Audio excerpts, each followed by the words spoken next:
La préoccupation des impacts sanitaires environnementaux est aujourd'hui en pleine expansion et la société tout entière a pris connaissance de l'importance qu'il y a entre les interactions entre l'homme et son environnement. Environnement d'aujourd'hui, santé de demain, dit le slogan de l'Organisation mondiale de la santé. Cette préoccupation des impacts sanitaires des facteurs environnementaux s'est affermie dans les années 1970 avec la prise de conscience collective de l'importance des interrelations permanentes entre l'homme et son environnement physique et social. Ainsi, la santé environnementale est devenue une composante à part entière de la politique de santé publique. L'environnement, en effet, agit quotidiennement sur notre santé par le milieu qui nous entoure, l'eau, l'air, la qualité des aliments ou encore celle des sols, et nous préoccupe. Aujourd'hui, notre environnement est plus sûr pour les facteurs de risque connus et encadré réglementairement. Mais il est aussi plus risqué avec une prolifération rapide de nouveaux facteurs et une accélération des évolutions écologiques. Et alors que notre espérance de vie ne cesse de s'accroître, nous nous interrogeons et avons peur des dioxines, de l'amiante, des OGM, des radiofréquences, des nanotechnologies, de la vache folle, de la canicule meurtrière, de la grippe, du spectre du bioterrorisme, etc., des toxines diverses issues de la prolifération d'algues qui polluent les eaux et contaminent parfois les coquillages et la chaîne alimentaire, de la multiplication des substances, souvent d'origine chimique, disséminées dans le milieu, les pesticides, et en matière de pollution atmosphérique, les oxydes d'azote, les particules fines de l'air qui pénètrent dans les voies supérieures. Car elles comportent en effet des nouveaux risques et peuvent déclencher des dysfonctionnements du système respiratoire, des allergies, des cancers ou des mortalités prématurées. Ces préoccupations croissantes vis-à-vis des risques sanitaires environnementaux, les crises successives qui ont conduit depuis les années 2000 à la création d'agences nationales d'expertise et de sécurité sanitaire. En matière d'environnement, effectivement, selon l'OMS, ces facteurs environnementaux, chimiques, les facteurs de risque, chimiques ou biologiques liés à l'environnement interviennent dans plus de 80% des principales maladies et traumatismes dans le monde et 23% de la charge mondiale de mortalité prématurée, 24% de celle de morbidité. C'est les années de vie en bonne santé perdues qui sont attribuables à des facteurs environnementaux. 60% de ces écosystèmes vitaux de la planète, dit l'OMS, sont déjà détériorés ou sont soumis à des pressions excessives alors qu'ils assurent le maintien de la qualité de l'air, des sols, des ressources en eau pour la vie quotidienne et fournissent des aliments et l'énergie. La perte de la biodiversité, l'interaction de plus en plus forte entre l'environnement naturel et humain, les conséquences du changement climatique entraînent des risques biologiques accrus pour l'homme. Certains même s'interrogent sur l'apparition d'agents pathogènes, notamment des virus à ARN mutants, qui ont déclenché les récentes épidémies, celles du SRAS, de la grippe aviaire, du chikungunya, de la dengue, que l'on croyait du passé. Une hypothèse que ces épidémies puissent être rapportées à la diminution de la biodiversité, à la variation des écosystèmes, au changement climatique qui accélère les cycles biologiques, par exemple, à la compétitivité entre espèces, aux facteurs favorisant le contact entre l'homme et les vecteurs, ou encore au changement des pratiques agricoles facilitant le transfert des agents infectieux entre animaux, est évoqué. En France, les pathologies directement attribuables à l'environnement sont évaluées, par exemple, annuellement à 1200 à 1500 cas de légionellose, dont 10% d'entre elles sont mortelles, à 20 000 accidents de la vie courante, à 3000 victimes de l'amiante annuellement, à 600 enfants atteints de saturnisme infantile, à environ 1300 cancers, un peu plus peut-être, dus au radon par exemple, à 30 000 ou voire 40 000 décès prématurés liés à la pollution de l'air. Alors, cette prise en compte des facteurs environnementaux dans la politique de santé a été instaurée par la loi d'octobre 2004 relative à la politique de santé publique. Et effectivement, cet article, dans cette loi, l'article 1411.1 du Code de la santé publique, définit le champ de la politique de santé publique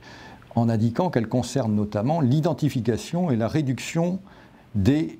risques éventuels pour la santé liés à des facteurs d'environnement, de conditions de travail, de transport, d'alimentation ou de consommation de produits et de services susceptibles de l'altérer. Ces politiques sont mises en place notamment par la Direction générale de la santé et au sein de la Direction générale de la santé par la sous-direction de la prévention des risques liés à l'environnement et à l'alimentation, qui a notamment pour mission de fixer le niveau des règles d'hygiène, de définir des indicateurs sanitaires, des valeurs limites d'exposition aux facteurs de risques environnementaux.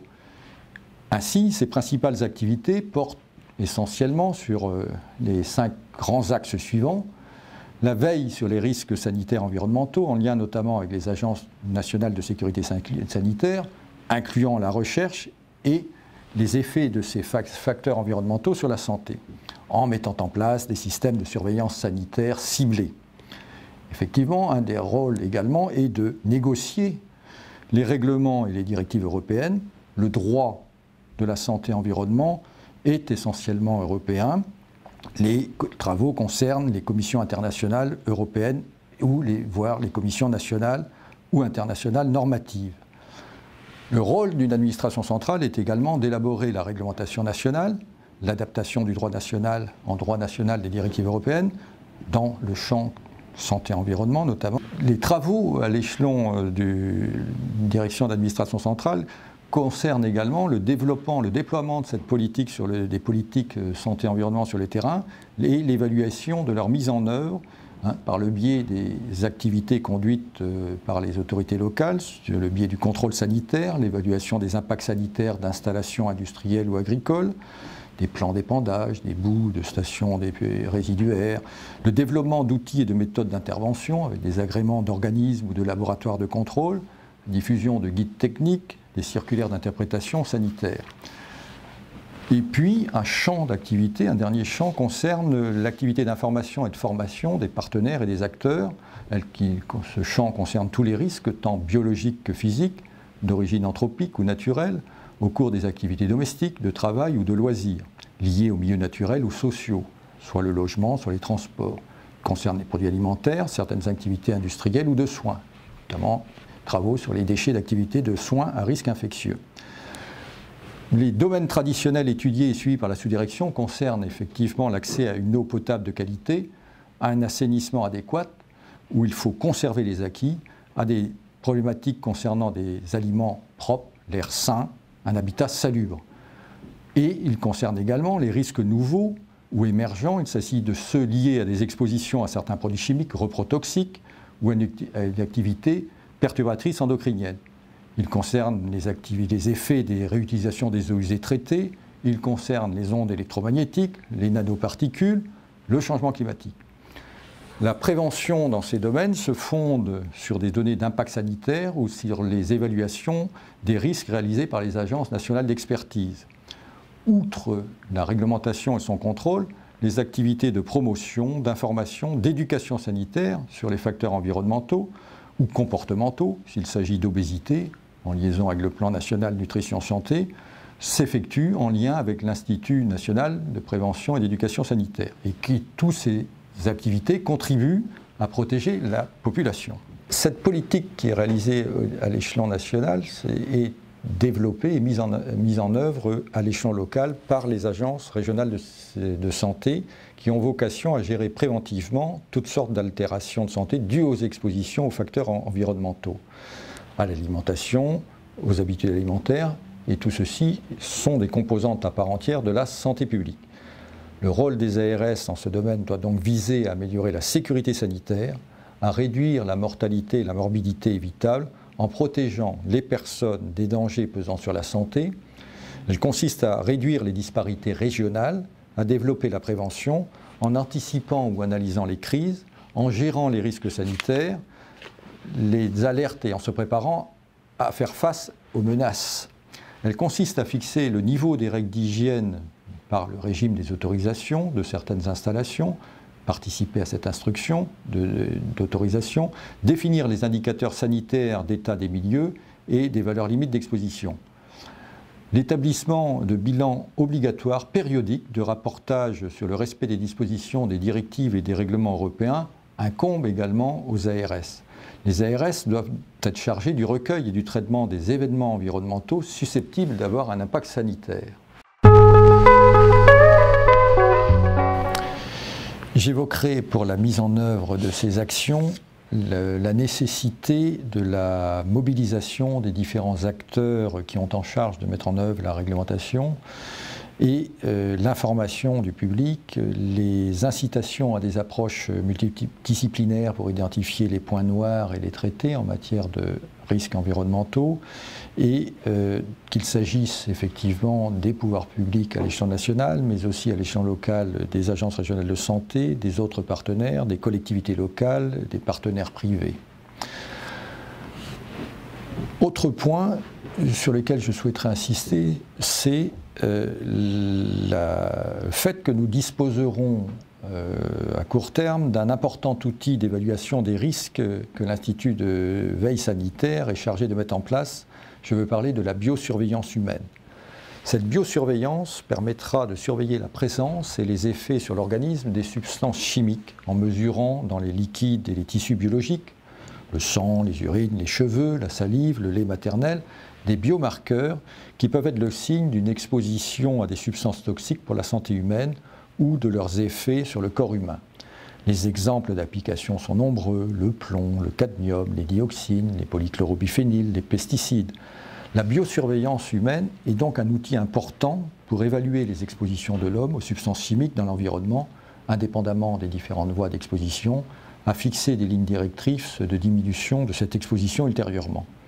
Ces démarches sont privilégiées dans les plans nationaux santé-environnement, mais aussi dans les plans régionaux santé-environnement, plans qui visent à l'équité environnementale. Le plan national santé-environnement, c'est l'un des 5 plans de la loi de politique de santé publique de 2004. Il s'inscrit dans les orientations de la charte de l'environnement. Chacun a le droit de vivre dans un environnement équilibré et respectueux de la santé.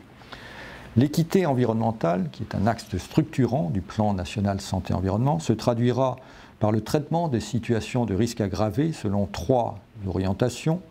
la réduction des inégalités géographiques, sols pollués, cumul d'exposition due au bruit, pollution d'air, points noirs dus à des nuisances sonores.